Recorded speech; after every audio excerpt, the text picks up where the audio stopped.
that weekend, we have someone to come up and present for It's really an honor. Seeing on behalf of the work that Adrian has done in Adams County over the past 45 years. It's hard to imagine or comprehend what that entails. For those of you not familiar with what a GAL is a guardian ad litem. It's an advocate for a child, and in legal terms, it means guardian of the lawsuit. When the court is making decisions that affect the child's future, the child needs to serve as a spokesperson, an objective adult, providing independent information about the best interest of the child. While other parties in the case are concerned about the child, the guardian ad litem has sole concern for the best interest of the child and is assigned as an advocate for that child now through the court process. Guardian ad litem has interviews with certain child and significant people in their lives. They review social services, medical, school, psychological, criminal records, and reports. They attend meetings and other professionals involved in the best interest of the children and families. They monitor court orders, plans to ensure the child's best interest are being met. Finally, it's not guardian ad litem's job to make decisions about the child's future, but make recommendations as to how, as to court, to be able to act from approaching the best decision possible during the court hearings. This is a huge responsibility and entails a lot of trust by the county and the courts. He is admired by the county who serves it, and his colleagues, attorneys, members of the community, children and youth, and those importantly, the children that he's worked with spanning over decades. It is easy to, it's not an easy decision to decide to make your career, to advocate for the best interest of children, being exposed to the trauma the children experience, feeling their pain and knowing how best to support them in the decisions that they have to have. My personal duty is to keep the kindness with the children and his staff, the adjudicated dependent children we serve. He has seen child welfare continuously change and evolve into something much different than what he saw when he first began his journey. But through this evolution, he has significantly helped to support the trajectory of thousands of children, realizing our lives and communities, supporting and giving brighter futures. I can go on about communities to personally this. He's an honorable person and has demonstrated a lifetime commitment to improving the lives of others in the best way possible.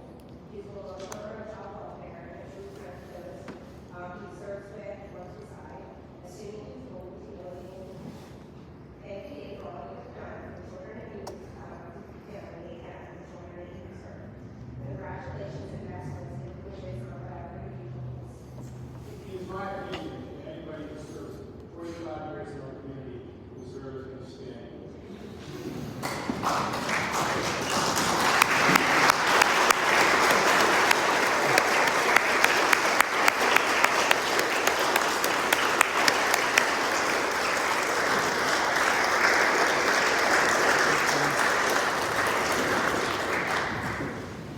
Mr. James, Tony is yours.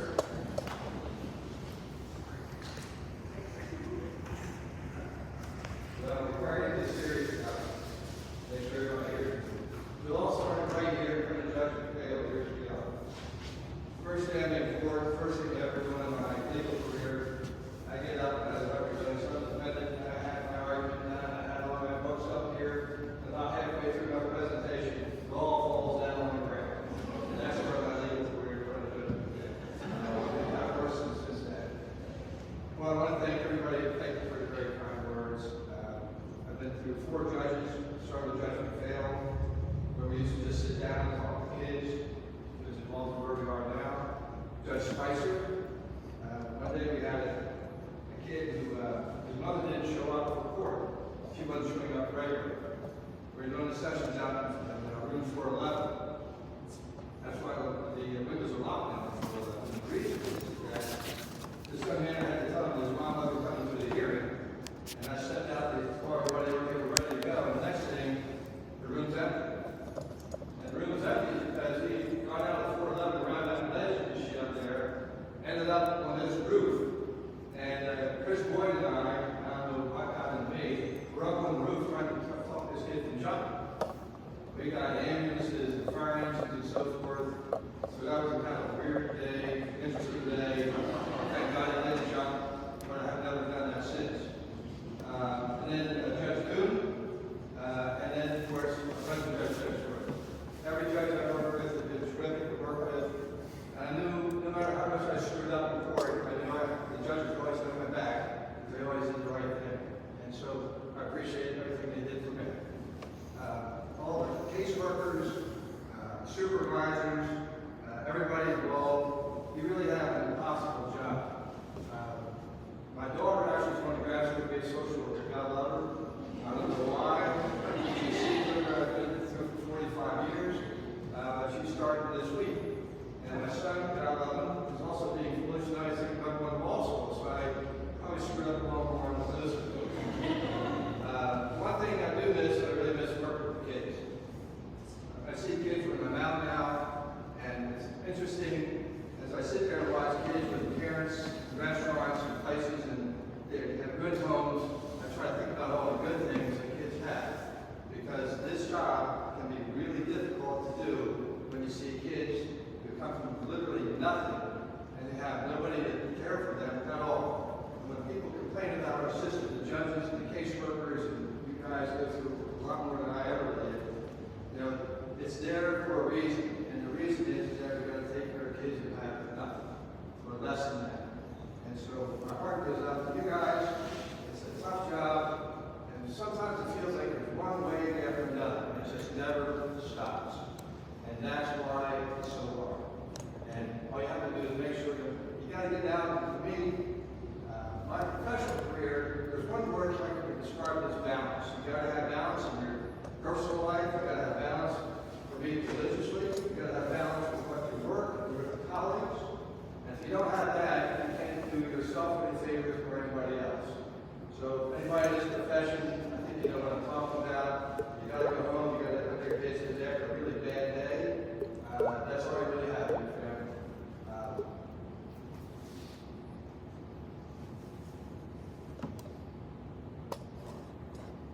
There's one case, they'll mock me for this one, but some of you know which one it is. And we all try to do the right thing, and God knows you can't decide and project what's going to happen in the future, but we lost him. And I thought, hopefully, after 45 years, I can get out of here without having that happen. But it did, and you know, she's in a better place. That's all I can say. But it does get emotional for me. Because I think about that a lot. I think about where she could have been. I guess there's some silver lining in that case. There was another sister who was adopted by a family who was a foster family. I know she's going to have a great life, but she's missing her sister. And so she felt it affected us in a way. Anyhow, I don't want to get too serious about it, but I want to thank everybody here again. It's terrific working with everybody, all the solicitors have been through. Chet Schultz was there for 35 years, and then Melissa's family was there, and Miranda was there, and Chris Carney, and the two part-timers that we have now, they're not really full-time. There is no part-time work in this business, by the way. They've all been terrific to work with, so it's been a pleasure and pleasure to work with everybody. I guess just appreciate you even having a fight. As I told Judge Boone, every once in a while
for dedicated service to the children of Adams County, signed by the Adams County Commissioners.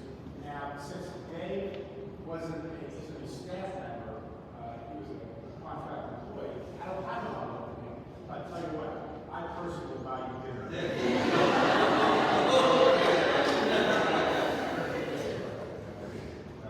Thanks, Dad.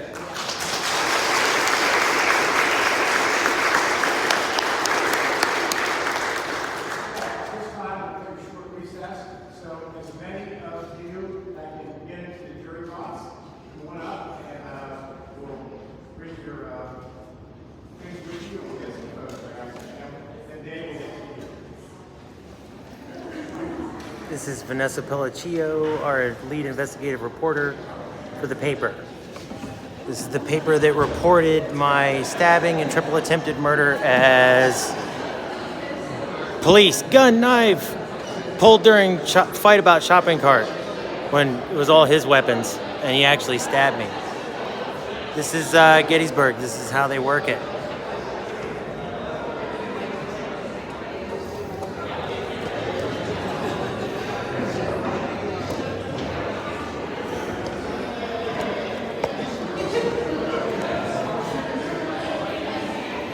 All right, guys, so we're at a recess. I don't know, I might have gotten caught up with our veterans representative, Sonny, out there, who at first didn't know any of my videos, didn't know anything about me, and then all of a sudden he did. He knew about that my dog caught a baby deer, which was interesting because I also got stabbed and had this entire courthouse cover it up. That's the true face of the Gettysburg and the veterans that are here in Gettysburg and the type of Pennsylvanians that make their corruption possible. It took 40 years of people ignoring Bill Cosby, drugging and raping women to enable him to do that. It took 40 years of ignoring Jerry Sandusky, getting preteen boys delivered to the locker room in them up there at the State College. So it's just kind of what's in the water up here. It's just kind of for these people to stand around and watch this kind of stuff happen. It's very inconvenient for them.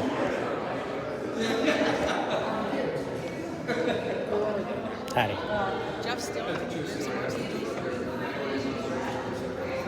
So these are the pictures we're taking for the paper about how heroic all these people are. And the majority of people right there in the front row know all about this courthouse hiding my triple attempted murder.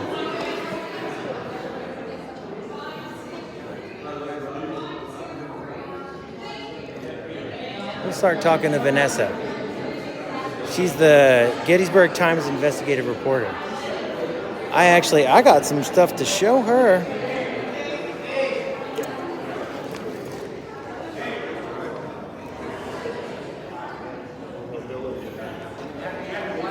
President Judge Michael George, right?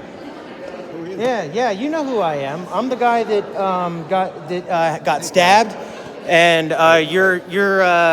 you let him plead out to ARD in this courtroom, and you know all about it. Aren't you also somewhat famous for having a gay panic murder defense? Yeah. What's wrong? For what? Why? What's the issue? I'm here videotaping a public meeting. What's wrong? What's wrong? I'm just videotaping. He is now. I know I am. What? Go away, hero. Famous for gay panic murder defense. Look at these guys. What's going on, buddy? What you been up to? How'd you like how that trial went out? I'm not sure yet. You didn't hear about how the trial wound up? That I needed you to come in and testify for then when I threw it out, they couldn't hit me for double jeopardy? That was pretty tricky, huh? You guys thought you could come in and testify and lie on the record and just have the judge hide it. When actually, that's what I needed you to do, Mark.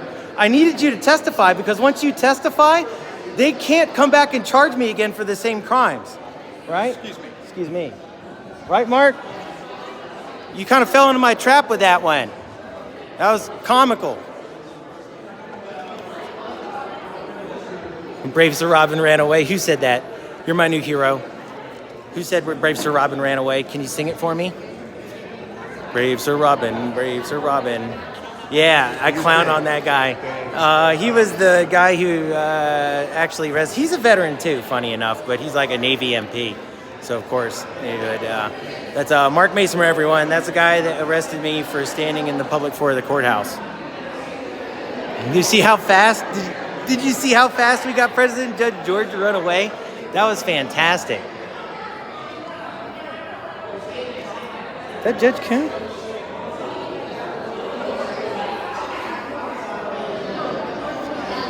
Oh man. I think this is Judge Kuhn right here. Judge Kuhnobi. Well, let's get Vanessa, I've been really trying to break this story about how this courthouse hid my triple attempted murder. I have all the cards on it right here. Right. But you're an investigative reporter for the Gettysburg Times, and I figured you'd want to know everything that's going on here. I'm filming, right? Oh, yeah? Here's the police reports. This is all from like baseball. And this, when your nephew was on that team, Tony Kane, I think their last year was my first year. And then the victim's witness office, they actually go through again because mandated by ARD, he's mandated to pay me restitution. And they denied me that. And it's weird because my victim's advocate, Savannah Loader, she's married to the state police. I believe the last victim's advocate, she just retired in association with this. But I'm just wondering, why hasn't the judge picked this up? I can give you this. Can I give you that? And can I give you the card? Can I give you my card that shows this is my card? That's where it shows the title of the actual news report, where it says gun, knives pulled about shopping cart. Well, I actually got stabbed. We're about You to go starting back in again? session. Cool, thanks, Mark. Thanks, Vanessa. Hey, I really appreciate you doing this because, I mean, you paid attention to me when they threw me in jail twice on the same charges. Yes, I appreciate your time. I know, she's so good.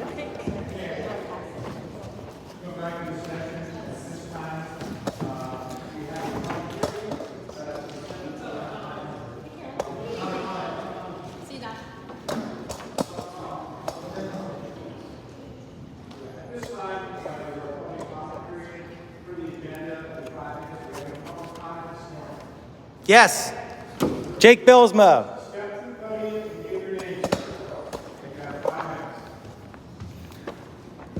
Hi, my name is Jake Billsma, and all of you guys up there know exactly who I am. I came to talk to all y'all here, the concerned members of the community. They all know who I am because these guys all work together to hide my triple attempted murder and stabbing by one of your local cronies. The guy pled out to ARD in disorderly conduct, which is illegal to give ARD, which is advanced rehabilitative disposition, to a violent offender. And he's a repeat violent firearms offender. He got a firearms charge that he pled down to immediately 13 months before this. It's 16 ways illegal. Your victim's witness office illegally granted it to him. Your district attorney illegally offered it to him. It was a criminal conspiracy by the judge to grant it to him. And again, another actor, Savannah Loader, who's still with your victim's witness office, denied me restitution, which is mandated by ARD. This is how many instances, just in this one clip, that this town broke the law to hide an aggressive repeat violent firearms offender in your town. And everybody knows about this. They know the illegalities about it. They know that it wasn't supposed to happen. Everyone's turned a blind eye. And this is what is going on in your town. Every single one of these people could have addressed this at one level, but they have not. I've been forced to come up here in public and present my case to y'all because I'm banned off of Facebook. I've been investigating these guys. A well-oiled machine that is capable of hiding an out-of-town veteran's attempted murder. Oh, I'm sorry. Yeah, that's the way this courthouse got away with it. Is because I'm dual resident. I'm from out of town. And it's a local crony, repeat violent firearms offender that did the stabbing. That's what's enabled it. And if you wouldn't, if I sound like a foil-hatted veteran, because I got one on, because I am Gettysburg's foil-hatted veteran, this is not the first time that this courthouse has done something like this, specifically to me. The governor's distant niece. If you look me up on the paper in town, there's some crazy things that are posted in the paper about me. It turns out they're all not true, because all the charges, I got charged twice for the distant governor's niece not being able to handle getting broke up, getting dumped, and she broke over into my house over 4 days on video. They threw me in jail twice over the same charges on it. Your district attorney. And that was to get me to plead out. It got thrown out twice because I had video. She was never charged. This is exactly how the district attorney's office hid my triple attempted murder, because they didn't charge the guy for stabbing me. The title reads, gun, 2 knives pulled about fight at shopping cart at Walmart. Not veteran disarms repeat violent firearms offender, runs away, gets chased down with 2 knives in his hands and stabbed on video, and the guy gets to plead out to disorderly conduct in this courtroom. That's why I'm here. I'm not going away.